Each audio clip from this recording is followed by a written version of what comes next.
It's a reflection of my journey.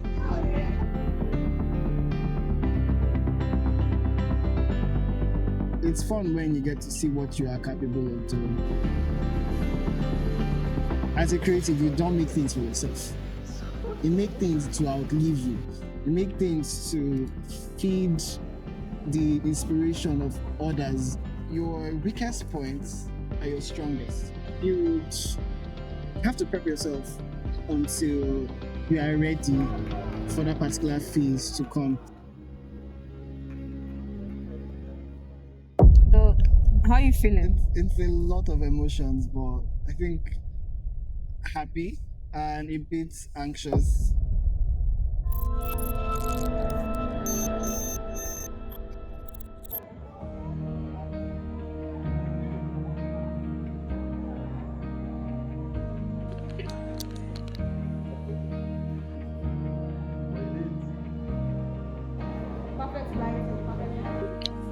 Perfect lighting, perfect lighting. A moving man must meet his luck. And Vowi is quite an example because, well, early this year, we had a YouTube documentary where we talked about his dreams, his passion, his desires. Someone like me, I like to think that practice makes perfect. But in my case, I have to do it every time so that it basically registers as muscle memory.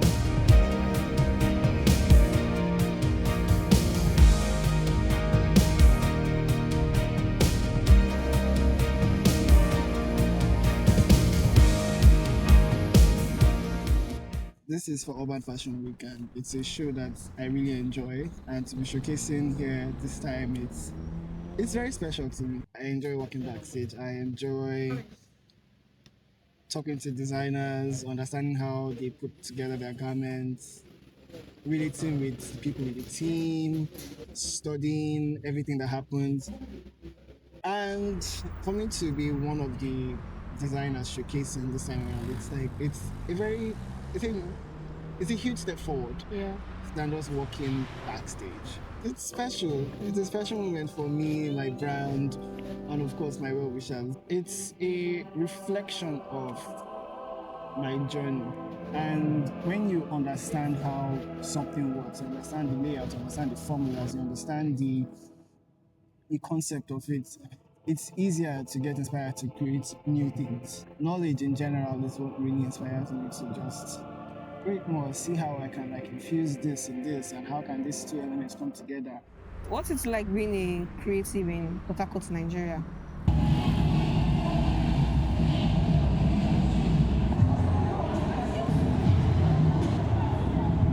If you really enjoy what you're doing, besides the crash out and overwhelming things that can happen, it's fun when you get to see what you are capable of doing. So now we are heading into the fashion booth. So being a creative in Port Harcourt is more or less letting people know that there's something Yeah. in Port Harcourt. There are people, there are mad creatives in Port Harcourt. And the idea that you are building an ecosystem that enables other creatives to feed from is just phenomenal. As a creative, you don't make things for yourself. You make things to outlive you. You make things to feed the inspiration of others. It takes one person to change someone Your else's entire. trajectory of your life. Exactly. And you just have to be grounded.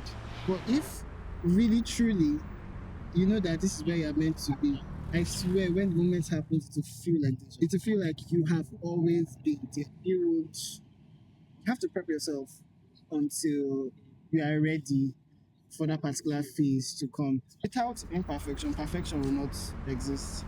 Without perfection, imperfection will not exist. So they coexist. It's just when you plan things and they don't go as planned, you have to think of a very good way to make it work. Kiki said that your weakest points are your strongest. And that is so true because by the time you realize what is your weak point, so you talk too much with standards, there is a way to always revert it and make it the best thing that ever happened. If you can identify what your weak points are, you can identify what your imperfection is. That's basically what's going to make you outstanding in a crowded room. If you test for perfection, especially at your beginning stages, you would delay yourself. So the name of the collection is the Indigo Dream. The Indigo Dream was born out of a literal dream. So the idea for the collection came out like 3 p.m. 3 a.m. rather. Ooh. This was from your subconscious. Yes. Interesting. And immediately it happens. As somebody that has been in that state for a lot of time, immediately comes, just put it down. Yeah, of course. And start and close the gap between the thought process, the idea, and the execution.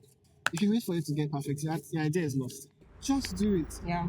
And the Indigo collection itself, it's basically it is a landscape of the riverine area, in the sense that you get the water, then you now have the sun, that whole creative process here and there. Can you tell me how the idea came about, like that 3 a.m.? How was it for you? So I have a habit of waking up. Yeah, that's the best time to work as a creative. Yes, the line between creativity, like ideas and reality is like It's just seen there. something. There's So you can no wrap just everything up yeah. in particular. So when the idea came, I knew that I had to start sketching immediately. Yeah. I had to. You have to. Obviously. to. It's like a hunch. Exactly. Mhm. And then you start sorting for fabrics, the color. Then the color was already so clear because of the indigo itself did not just appear as a color, it appeared as a presence. If you should see the landscape, it is just pure beauty because you can see how deep the indigo color goes. And the indigo color is very fun because you can see other shades of blue inside, depending on where you're looking. The consistent motif I used was the fishbone, because in a way it sort of relates to revitalizing your energy, yourself, a form of reform, Wow. sort of, Beautiful. where there's life after death, and then nothing really dies. It still serves as a purpose.